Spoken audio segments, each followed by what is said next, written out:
నెల్లూరు నగరంలోని Kasturi Devi gardens lease వ్యవహారం మరోసారి చర్చనీయాంశంగా మారింది.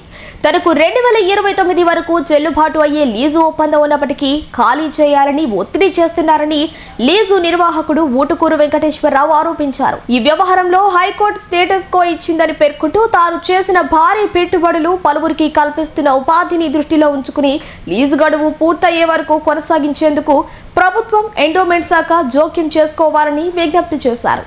నేను 2010లో ఈ కస్తూరి విద్యాలయం కమిటీ వారు పిలిపించి నాకు 4 ఎకరాల స్థలంని లీజుకి ఇచ్చారు. కళ్యాణ మండపం కట్టుకొని వ్యాపారం చేస్తూ అట్లానే స్కూల్ విద్యార్థులకు aided school Bezawada Gopal Reddy college మహిళా కళాశాల ఉండేటప్పుడు దానికోసం నాకు లీజుకి ఇచ్చారు. అప్పుడు కమిటీ సెక్రటరీ దేవిరెడ్డి గారు. తర్వాత 2017లో అభివృద్ధి పనులు చేపట్టే దానికోసంగా నేను కమిటీ వారిని కోరటమైనది.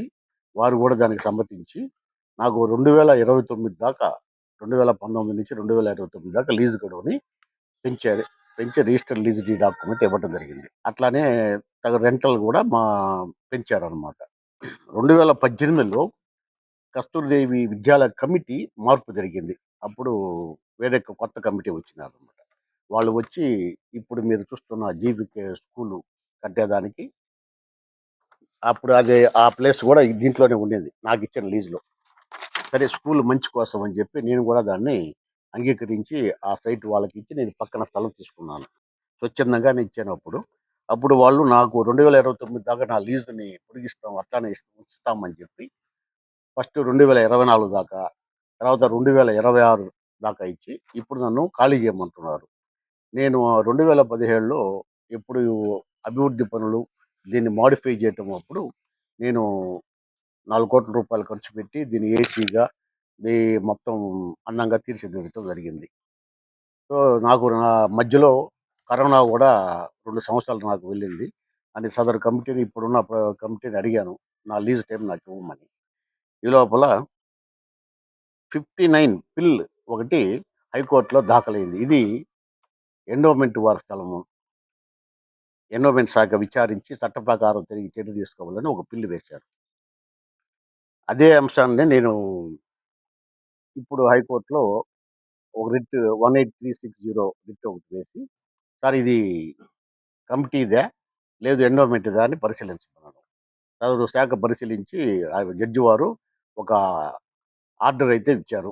3 వారాల్లో ఈ శాఖకి ఈ విద్యాలయం కమిటీకి ఒక ఎగ్జిక్యూటివ్ ఆఫీసర్ని నియమించమని అప్పుడు దాకా స్టేటస్ కో అంటే ఈ ఉన్న కళ్యాణ మండపం స్థితిని యథాస్థితిగా కొనసాగించమని కోర్టు ఆర్డరు ఇచ్చారు.